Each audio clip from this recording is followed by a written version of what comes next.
स्वागत है आप सबका द संस्कृत स्टडी चैनल 96 में। आज का हमारा विषय है पाठ चतुर्थ चौथा। उसका अभ्यास हम करने जा रहे हैं, जिसका नाम है प्रजानुरंजको निरूपा। प्रजा को स्नेह करने वाला राजा। राजा यह महाकवि कालिदास द्वारा रचित है। तो इसमें रघुकुल के रघुवंशियों का वर्णन किया गया है। दिलीप की राजा दिलीप, क्योंकि रघुवंश नामक यह महाकाव्य से संकलित है, वहां से लिया गया है। ठीक है, तो हमने इसको पढ़ लिया है। अब इसका अभ्यास को हम करते हैं। केसाम अन्वयः कालिदासेन विविक्षितः। किन का अन्वय, अन्वय का अर्थ है विवंश का वर्णन कालिदास ने किया है। रघुनाम, रघुवंशियों के। किन के वंश का वर्णन किया है भाई कालिदास ने इसमें? रघुवंशियों के। रघुवंशिनः अन्ते केन तनुं त्यजन्ति। जो रघुवंशी अंत में केन किस शरीर को छोड़ते हैं? योगेन, योग से, योग के द्वारा अंत में अपने शरीर को छोड़ देते हैं। कहते हैं महिष्ताम आद्य क आसीत, कि जो सभी राजाओं में आद्य पहले कौन थे? वेवस्व मनु, मनु नामक राजा हुए सबसे पहले। तो कहते हैं कासाम पितरः केवल जन्म हेतु। किन के पिता केवल जन्म के हेतु थे? प्रजा नाम, प्रजाओं के पिता थे जो केवल उनके जन्म के हेतु पिता थे। वैसे असल में पिता तो उनके राजा दिलीप थे, क्योंकि उनका भरण पोषण करते थे, उनकी रक्षा करते थे। कह प्रिय अपि त्याज्य। कौन सा प्रिय व्यक्ति भी त्यागने योग्य है? दुष्ट। अगर वह प्रिय व्यक्ति दुष्ट है तो वह भी त्याग करने के योग्य है। कहते दिलीप प्रजा नाम भूत्यर्थम कम अग्रहित। जो राजा दिलीप थे प्रजाओं के भूत्यर्थम कल्याण के लिए कम अग्रहितम क्या ग्रहण करते थे भाई? बलिम, बलिम का अर्थ है कर, टैक्स। उनके कल्याण के लिए बलिम ग्रहण करते थे। राजेंदु दिलीप रघुणाम अन्वेशीर निधो का ई प्रस्तुत। कि राजेंदु, राजाओं में श्रेष्ठ दिलीप, रघुणाम अन्वय, रघुकुल के वंश में, शीर निधो, दूध और पानी के समुद्र में के समान, का ई प्रसूता, कौन पैदा, किसके समान पैदा हुए थे?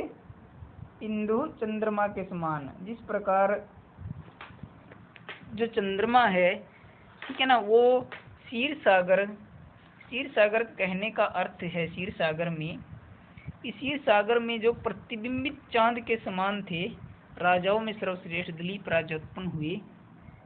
कि जो दिलीप सर्वश्रेष्ठ राजा दिलीप हैं, रघुनाम अन्वय, रघुवंशियों के कुल में क्षीर सागर के समान, किसके समान पैदा हुए थे? चंद्रमा के समान। अब इसमें पूर्ण वाक्य में तुम देना है। महाकवि कालिदासेन विवक्षितो मनु महिष्ताम कीदृश निहितः। कि जो महाकवि कालिदास थे, विवस्त नामक को जो मनु थे, जो पहले राजा हुए थे सबसे पहले, उनको कीदृश निगितः, किस प्रकार निगितः, उनको वर्णन किया, उनको किस प्रकार कहा है? उनको कहा है महाकवि कालिदास ने व्यवस्था नामक मुनि महिष्ताम आद्य, जो सभियों में, सभी राजाओं में आद्य में पहले थे। पर्णव छंद सामी निगिता। पर्णव छंद कहने का छंद का अर्थ है एक तो छंद, और वेदों में ओमकार अक्षर के समान उनको निगदित किया है। जिस प्रकार कहा है वेदों में ओमकार। राजाओं में श्रेष्ठ सबसे पहले विवस्त नाम के मनु को किस प्रकार वर्णन किया है? जिस प्रकार ओमकार, वेदों में ओमकार, इस प्रकार उनका वर्णन किया है। कालिदास तनु वाक विभव सन अपि तद गुणे कथम प्रचोदितः। कालिदास ने तनु वाक विभव है, कालिदास ने ऐसा क्यों कहा है कि मेरी वाणी थोड़ी होने पर भी तद गुणे कथम प्रचोदित, उनके गुणों को मैं कैसे प्रचोदिता, मैंने कैसे उनको बताऊंगा या कैसे उनके लिए प्रेरित होऊंगा। कि मेरे पास शब्दों का संग्रह थोड़ा है, कि मैंने जितना सुना है, कर्णम आगत्य, मेरे कानों में जितना आ गया, मैंने जितना सुना है, फिर भी मैं उसको तद गुण, उनके गुणों का कहते कथम आप कहते सुनो कैसे इसको प्रचोदित प्रेरित किया है, कैसे लिखा? तो कह रहे हैं कालिदास तनु वाक्य विभव, उसके पास शब्दों का वैभव थोड़ा होते है, उनके गुणों को उन्हें चाप लाए, चंचलता के साथ प्रचोदित प्रेरित होकर लिखा है, चंचलता के साथ उनको कहा है। कालिदास कहते हैं कि मेरे कानों में आने पर मैं उनके बारे में बस थोड़ा ही जान पाया हूँ, फिर भी मैं चंचलता पूर्वक, चपलता पूर्वक या मनोरंजन के लिए, ठीक है ना, या उकसाया गया उनके लिए प्रेरित होने के विषय में लिखता हूँ। कहते रघुवंशम श्रोतुम अर्हन्ति, कौन है जो रघुवंश को श्रोतुम अर्हन्ति सुनने के इच्छुक हैं। लोकहा तम रघुवंशम श्रोतुम, लोक हैं जो उनको सुनने के इच्छुक हैं। दिलीप से कार्यणाम आरंभिक कीदृशा आसीत्, राजा दिलीप के कार्यों का आरंभ कैसा था। तो कहते दिलीप से कार्यणाम आरंभ आगमे से दृश्य वर्णित, आगमे ही का अर्थ है वही जैसे शास्त्रों में लिखा गया उनके समान उनके कार्यों का वर्णन था, ये शास्त्रों के लिखे अनुसार ही कार्य करते थे। रवि रस किमर्थम आदित्य है, जो रवि है सूर्य है वह जल को किमर्थम आदित्य किमर्थम किस लिए आदित्य मैंने लेते हैं, किस लिए जल को लेते हैं अभी सूर्य। रवि रसम सहस्र गुणम उत्कृष्टम, 1000 गुण देने के लिए जल को लेता है। कहने का अर्थ है कि जिस प्रकार राजा जो दिलीप थे वो प्रजा से टैक्स लेते थे, तो कहने का अर्थ था कि उनसे टैक्स लेकर उनको 1000 गुना देने के लिए उनसे टैक्स लेते। उसी प्रकार जिस प्रकार सूर्य क्या करता है, जल लेता है उस पर उनको 1000 गुना करके वापस देता है।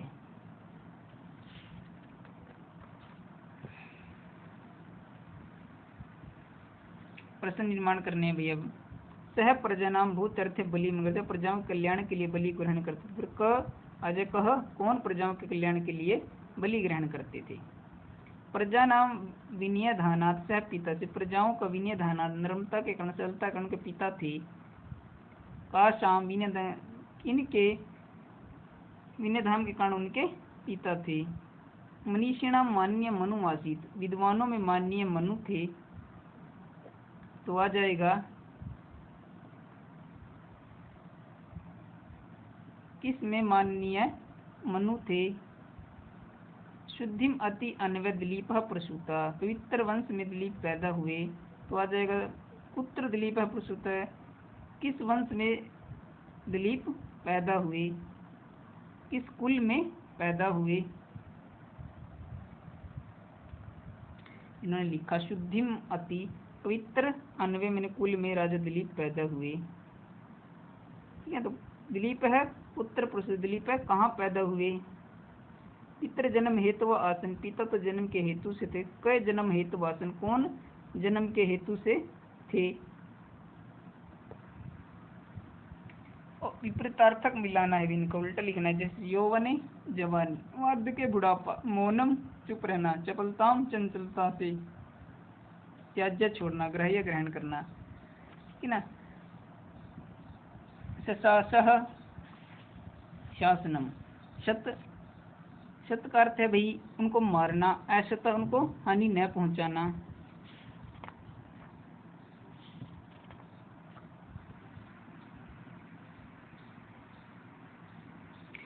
अदलिखे प्रकृति प्रत्यय विभागम क्रियताम, अदलिखे प्रकृति प्रत्यय विभाग करना है। आगत्य औपसर्ग गम धातु लय प्रत्यय कया शेष रहता है। समन्त समुत्सर्ग पूर्वक मन धातु कतः प्रत्यय कतः का त शेष रहता है। शिष्टा शिष्ट धातु कतः प्रत्यय कतः का त शेष रहेगा, त को ट हो जाएगा तो शिष्टा बन जाएगा। उत्तुष्टुम में उत्तुपसर्ग पूर्वक सृज धातु से तुमन पर तुम का तुम शेष रहता है, फिर त हो जाएगा। त्याज्य में तेज धातु पूर्वक यत प्रत्यय, यत का यह शेष रहेगा तो त्याज्य बन जाएगा। आगे आता भी संधि विच्छेद या संधि मिलान भी करना है। तो कहते हैं तनु वाक विभव अपि, तनु वाक को ग हो जाएगा, तनु वाक विभव। यहाँ पर विसर्ग है, विसर्ग के स्थान पर उ फिर ओ हो जाने से पूर्व रूप संधि में ओ के परे अगर हर्ष हो तो उसको अवग्रह का चिन्ह हो जाएगा। तो तनु वाक विभव अपि योगेन अंते, योगेन प्लस अ दीर्घ संधि हो जाए, योगेन अंते ताभ्य प्लस बलिम, वही ऊ को ओ, ठीक है, ओ पूर्व रूप संधि होने से नहीं है क्योंकि इससे परे अ नहीं है तो ताभ्यो बलिम हो जाए, क्योंकि इससे परे व्यंजन है स्वर नहीं है। शशाक पूर्वम ईव, तो कहते हैं विशेषाक पूर्वम एक पूर्वम ईव, क्या अर्थ है विशेषाक पूर्वम ईव में। शशाक एक पूर्वम अ प्लस आई, तो कौन संधि हो जाएगी, वृद्धि संधि। वृद्धि संधि अ प्लस ए मिलकर आई हो जाएंगे, अ प्लस ए मिलकर क्या हो जाएंगे, आई हो जाएंगे। ठीक है, तो पूर्व में ईव इसमें मिल जाएगा तो शशाक पूर्वम ईव। विशेषण विशेष्य को मिलान करना है भाई। माननीय मनु। ठीक है, माने राजेंदु राजा में श्रेष्ठ दिलीप। जन्म के हेतु पिता। उर्गस्ता, जिस प्रकार सांप किसी को काट ले तो विशेषण दिया है उर्गस्ता, तो किसके लिए विशेषण? उंगली के लिए, तस्य उसका आर्तस्य दुखी। ठीक है ना, उस आर्तस्य करते हुए दुखी, तस्य कह दिया, विशेषण दिया आर्तस्य का। और ये रह गया यहाँ पे शशास शासनम अकरो। शशास का अर्थ है क्या? अर्थ अभी शासन किया,